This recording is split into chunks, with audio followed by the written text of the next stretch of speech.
హరి ఓం తత్సత్. జయ గురుదేవ్. ఓం శ్రీకృష్ణ పరబ్రహ్మణి నమ. శ్రీ గీతాదేవతాయ నమ. భగవద్గీత 4వ అధ్యాయం జ్ఞానయోగంలో 35వ శ్లోకాన్ని పరమాత్మ తెలియజేస్తున్నారు.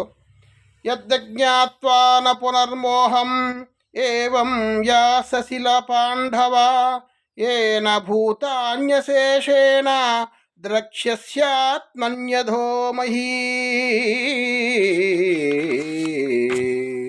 ఓ అర్జున, ఈ తత్వజ్ఞానము నెరింగినచో మరలా ఇట్టి వ్యామోహములో చిక్కుకొనవు.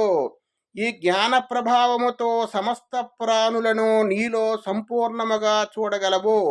పిమ్మట సచ్చిదానంద ఘన పరమాత్మడవైన నాలో చూడగలవు. నువ్వు పరమాత్మ స్థానాన్ని పొందాలంటే నీలో ఉంటే అజ్ఞానం పోవాలి, జ్ఞానము మనం సంపాదించుకోవాలి. ఈ తత్వజ్ఞానము నెరింగినచో, ఏది నేనెవరో, ఈ ఆత్మ ఏమిటి, ఈ ప్రపంచం ఏమిటి, ఈ కష్టకాలు ఏమిటి అనే విషయాన్ని తెలుసుకునేదే జ్ఞానము. తను తను తెలుసుకోవడమే జ్ఞానం అన్నారు. అనేక రకాల జ్ఞానం మనకు ఉంటుంది.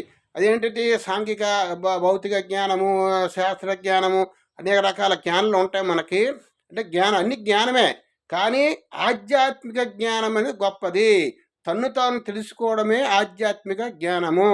నేనెవరో, నేను ఆత్మని, ఇంద్రియాలు పనిచేస్తున్నాయి, నేను సాక్షిభూతుడిగా ఉంటున్నాను, ఇంద్రియాలకి సాక్షిని, మనసుకు సాక్షిని, నాకు ఎటువంటి కర్తవ్యము లేదు, నేను ఆత్మ తాలూకా స్వరూపాన్ని అనే భావం చేసుకొని నిరంతరం కూడా ఆత్మ సంతుష్టుడై స్వరూపస్థితిలో ఉండమని స్వామి చెప్తున్నారు.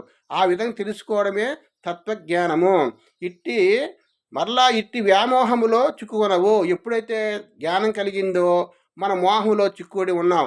ఈ శబ్దస్పర్శాదులు అన్నీ కూడా మనం అనుభవిస్తున్నాం, సుఖాలు దుఃఖాలు అనుభవిస్తున్నాం. ఈ మోహంలో పడిపోయాం. ఈ శరీరము నాది, ఇంద్రియాలు నావి, మనసు నాది, నా శరీరము, నా బుద్ధి, నా శరీరము, నా కర్మలు, నా సుఖాలు అనే భావంతో మనం నిరంతరం కూడా ఉంటున్నాము.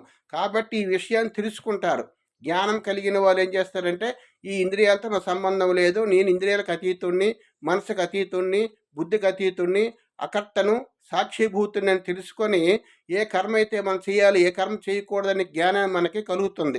ఆ విధంగా ఎప్పుడే చూడగలవో అవి పరమాత్మ వైపు నా మనస్సు నిలబడుతుంది.